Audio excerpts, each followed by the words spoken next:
हरे कृष्णा। तो इस सेशन में हम लोग करने जा रहे हैं सोरेन किरकेगार्ड के बारे में।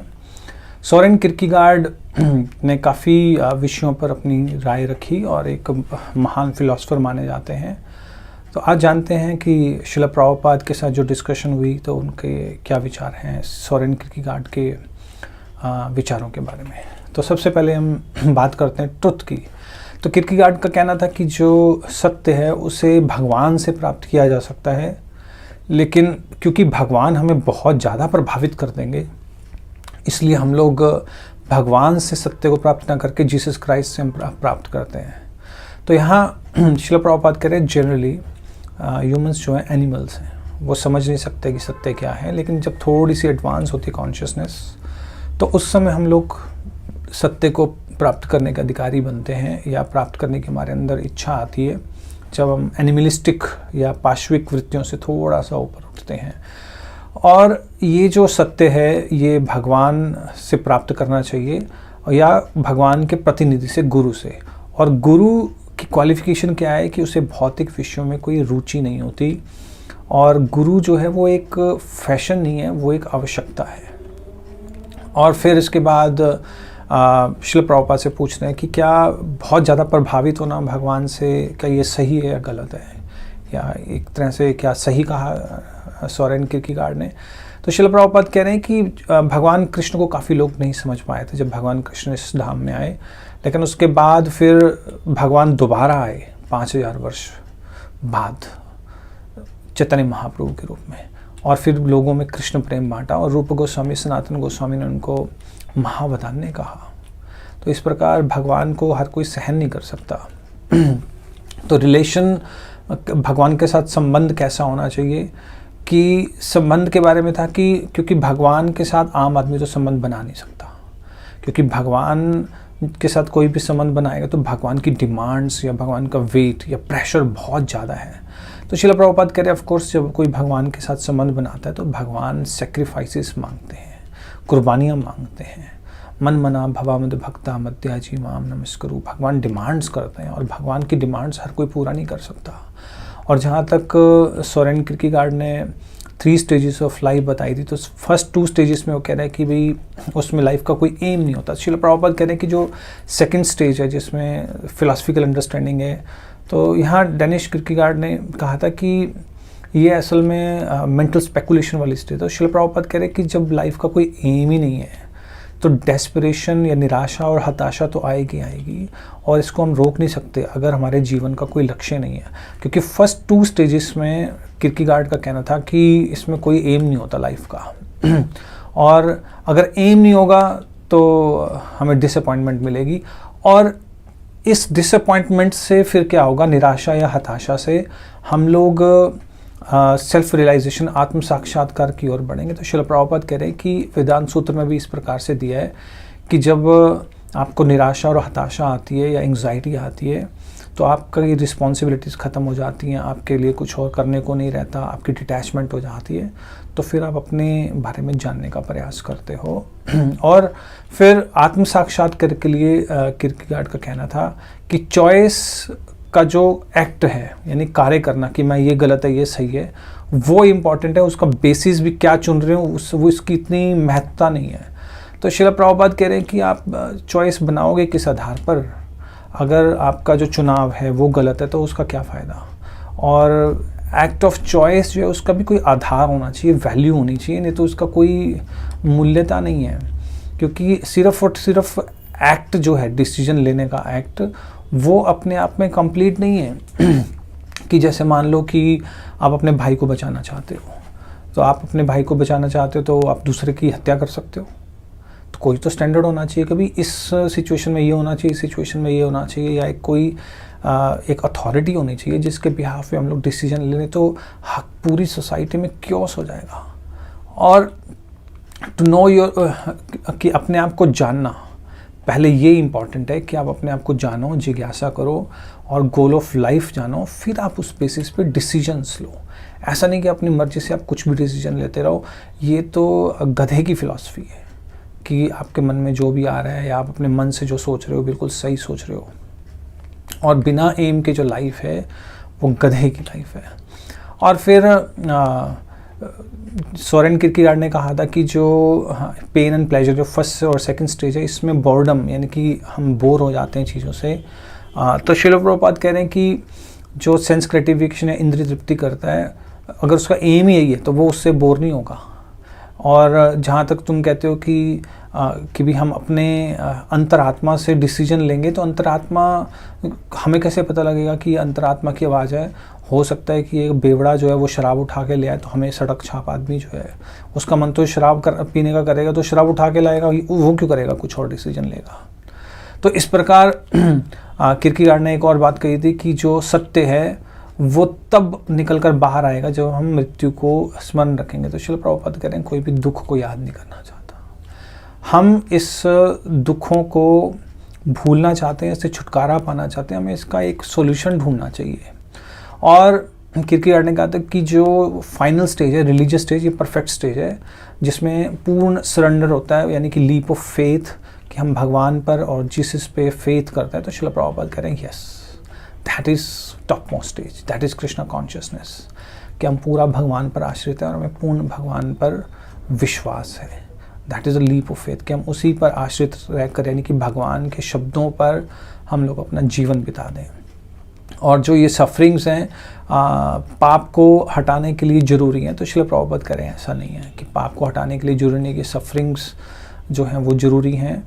ये याद रखना है कि हम भगवान के दास हैं। जैसे सफरिंग भी जो है ऑप्शनल हैं, क्योंकि जो अपने आप को मानता है कि मैं शरीर नहीं हूँ, आत्मा हूँ, तो वो दुखी नहीं होता। चाहे कुछ हो सकता है उसे पीड़ा या कष्ट हो, लेकिन उससे ज्ञान होता है कि वो मैं शरीर नहीं हूँ। लेकिन जब तक आप आइडेंटिफाई करते हो कि मैं शरीर हूँ, जैसे मान लो कि कोई कार में ट्रैवलिंग कर रहा है और कार को कहीं डेंट पड़ गया या कोई एक्सीडेंट हो गया, तो हमें उस समय उतनी ही पीड़ा होती है क्योंकि हमारी अटैचमेंट है कार से। अगर कार से अटैचमेंट नहीं तो हम कहते हैं हमें क्या फ़र्क पड़ रहा है। और ऑस्टेरिटीज़ जो हैं, तपस्या जो है, उसमें जो हैं दुख शामिल हैं, और दुख जो है सेल्फ रियलाइजेशन के लिए ज़रूरी हैं। और श्रील प्रभुपाद कह रहे हैं कि ज़रूरी नहीं है, क्योंकि जब हम तपस्या करते हैं तो उसमें ब्लिस भी मिलता है हमें। रूप गोस्वामी, सनातन गोस्वामी जो थे, बहुत अच्छी फैमिली से थे और पूरी वेल्दी फैमिलीज़ को वो छोड़कर एक अलग ही आनंद में जो थे डूबे हुए थे, हम ये नहीं कह सकते। और जहाँ तक बात है कि प्रेम की, कि प्रेम जो है वो हमें सिर्फ इमोशन से हमें नहीं प्रेम करना चाहिए या इंटेलिजेंस के लेवल पर प्रेम नहीं करना चाहिए, लेकिन विवेक बुद्धि से प्रेम करना चाहिए। तो श्रील प्रभुपाद कह रहे हैं कि इस भौतिक जगत में तो प्रेम है नहीं, वो तो काम वासना है जिसको हमने प्रेम का नाम दिया गया है। क्योंकि काम वासना में क्या होता है कि तुम मुझे संतुष्ट करो, मैं तुम्हें संतुष्ट करूँगा, या हम एक अपने अपने स्वार्थ को देखते हैं। लेकिन प्रेम का मतलब होता है भगवान को संतुष्ट करना। जैसे वृंदावनवासी जो पूर्ण पुरुषोत्तम भगवान को ही संतुष्ट करना चाहते थे।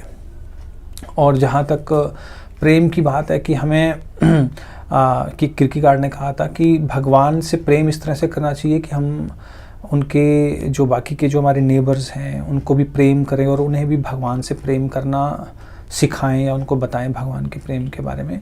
तो श्रील प्रभुपाद करें ये कृष्णा कॉन्शियसनेस है, क्योंकि हम भगवान से प्रेम करना सीख भी रहे हैं, सिखा भी रहे हैं। और असली जो धर्म है वो भगवान से प्रेम करना सिखाता है, और यही धर्म की कसौटी है कि अगर वो भगवान से प्रेम करना सिखा रहा है तो सही है, अगर नहीं सिखा रहा तो वो गलत है। तो जहाँ तक किरकेगार्ड ने कहा था कि वो मॉडर्न क्रिश्चियनिटी में काफ़ी चीज़ें चेंज हो गई हैं, उन्होंने जीसस क्राइस्ट का मैसेज चेंज कर दिया है और ये बिल्कुल गलत है। तो श्रील प्रभुपाद कह रहे हैं क्रिश्चियनिटी है, या तो वो क्रिश्चियनिटी है या नहीं है। अगर आप जीसस क्राइस्ट को फॉलो कर रहे हो तो क्रिश्चियनिटी है, अगर नहीं फॉलो कर रहे तो वो क्रिश्चियनिटी है ही नहीं, कुछ और ही है। जैसे कई हिंदू हैं जो सब कुछ नॉनसेंस करते हैं, कुछ भी फॉलो नहीं करते, लेकिन अपने आप को कहलवाते हिंदू हैं, तो ये तो हिंदुइज़्म की इंसल्ट है। और प्रेयर्स के बारे में किरकेगार्ड ने कहा था कि जब आप भगवान से प्रे करते हो तो आपकी प्रार्थना तब पूर्ण नहीं है जब आपकी प्रार्थना जो आपने की वो सुनी गई या वो इच्छा पूरी हो गई। आपकी प्रार्थना तब पूर्ण होती है जब आपको भगवान की इच्छा सुनाई देने लग जाती है। तो श्रील प्रभुपाद कह रहे ये बहुत ही अच्छा है। तेषाम सतत युक्तानाम भजताम प्रीतिपूर्वकम ददामि बुद्धि योगम तम येन माम उपयान्ति ते, कि वो सिर्फ जो भगवान हैं वो हमारी सेवा नहीं चाहते, वो तो चाहते हैं कि हम उन्हें प्रेम दें, और वो सेवा, हम उनकी जब सेवा करते हैं तो वो फिर हमें प्योरीफाई करते हैं, और जब हम प्योरीफाई होते हैं तो हम फिर उन्हें उनके साथ बात कर सकते हैं फेस टू फेस। और फेथ, जो विश्वास है भगवान के प्रति, वो डेवलप होता है जब हम भगवान के सामने ट्रांसपेरेंट यानी कि पारदर्शी होकर खड़े होते हैं, नेकेड यानी कि ट्रुथफुलनेस के साथ, ऑनेस्टी के साथ। तो श्रील प्रभुपाद कह रहे हैं कि यहाँ ट्रांसपेरेंट का मतलब सेवा है, कि जब हम भगवान की सेवा करने की इच्छा से खड़े होते हैं। तो किरकेगार्ड ने कहा था कि जो विश्वास है भगवान के प्रति वो निराशा से उत्पन्न होता है। तो श्रील प्रभुपाद करें, आप कह सकते हो ऐसा कि निराशा से उत्पन्न होता है, क्योंकि जब आपकी सारी आशाएं ख़त्म हो जाती है संसार में, फिर हम भगवान के प्रति मुड़ते हैं। और किरकेगार्ड ने हीगल के सिद्धांतों को काटा था, जिसमें वो कह रहा था कि मेंटल में स्पेकुलेशन करनी चाहिए, विचारों में खोए रहना चाहिए, एक आदर्श समाज होना चाहिए। तो एक्शन पे विश्वास था कि कुछ करके दिखाना चाहिए, कुछ कार्य करना चाहिए। तो श्रील प्रभुपाद कह रहे हैं कि आध्यात्मिक जीवन जो है वो एक एक्टिव लाइफ है, यानी जिसमें एक्शंस होते हैं। मायावादी कहते हैं कि जब हम परफेक्ट हो जाएंगे तो हमें एक्शन करने की या किसी कार्य करने की ज़रूरत नहीं पड़ेगी, लेकिन ऐसा है नहीं। भगवान भगवद गीता में भी कह रहे हैं कि आत्मा कभी भी इनएक्टिव या बिना कार्य के नहीं रह सकती, आत्मा हमेशा कार्य करती रहती है। और जहाँ तक सत्य की बात है, वो सब्जेक्टिव है, ऑब्जेक्टिव नहीं है। तो श्रील प्रभुपाद कह रहे हैं जो परम सत्य है वो एब्सोल्यूट ट्रुथ है, वो सबके लिए एक ही है। हाँ, आप आंशिक सत्य जो रिलेटिव ट्रुथ्स हैं उनको आप बना सकते हो, अपनी मन मर्जी से घड़ सकते हो, लेकिन सत्य तो सत्य ही है। अगर आप उसको, वो आप तभी जान सकते हो जब आपको अपने जीवन का लक्ष्य पता है। और जहाँ तक लीप ऑफ फेथ यानी विश्वास की छलांग लगाने की बात है, कि हमें तभी सत्य रियलाइज़ होगा, या हम गोल, लाइफ का गोल तभी प्राप्त करेंगे कि हमें भगवान पर और जीसस पे विश्वास करना पड़ेगा। तो श्रील प्रभुपाद कह रहे हैं कि लीप ऑफ फेथ में भी जो डायरेक्शन है वो मिस डायरेक्शन नहीं होनी चाहिए, सही दिशा में होना चाहिए। और लाइफ का जो गोल है वो भगवान होने चाहिए, और उससे हमें अपनी सारी एनर्जी और सारा शक्ति और सारा धन और समय देना चाहिए। ये किरकेगार्ड ने कहा था। श्रील प्रभुपाद कह रहे हैं ये अच्छी पोजीशन है कि हमें जो लाइफ है, जो तीसरी स्टेज है अकॉर्डिंग टू किरकेगार्ड, उसमें सारा कुछ हमें भगवान को दे देना चाहिए और हमें भगवान को सरेंडर करना चाहिए। भगवान की इच्छा को किस प्रकार हम लोग जान सकते हैं? किरकेगार्ड ने कहा था ये हम लोग जान सकते हैं विवेक से और शास्त्रों से। तो श्रील प्रभुपाद करें एक और चीज़ है इसमें, साधुओं के बिना भी हम लोग नहीं जान सकते। और ओबीडियंस जो है किरकेगार्ड के अकॉर्डिंग सबसे इम्पॉर्टेंट है। एक्शन भी इम्पॉर्टेंट नहीं है और कुछ भी इम्पॉर्टेंट नहीं है, सबसे इम्पॉर्टेंट है कि आप आज्ञाकारी हो या नहीं हो। तो श्रील प्रभुपाद करें यस, भगवान ओबीडियंस ही देखते हैं, आज्ञाकारिता देखते हैं और कुछ भी नहीं देखते। सर्वधर्मान प्रत्यज्य माम एकम शरणम व्रज। और त्याग एक ऐसा कार्य है जो हम भगवान की पूजा के लिए उपयोग करते हैं, या भगवान को एक पूजा के रूप में अर्पित करते हैं त्याग। तो श्रील प्रभुपाद कह रहे जो भगवान की पूजा है वो त्याग से ही शुरू होती है। बिना त्याग किया भगवान की सेवा कर ही नहीं सकते। और हमारा एकमात्र कार्य जो है वो है भगवान से प्रेम करना। और जो भी धर्म जो है भगवान से हमें प्रेम करना सिखाता है वो परफेक्ट रिलीजन है और जेन्युइन रिलीजन है। तो यहाँ पर विराम देते हैं। Thank you. हरे कृष्णा। श्रील प्रभुपाद की जय।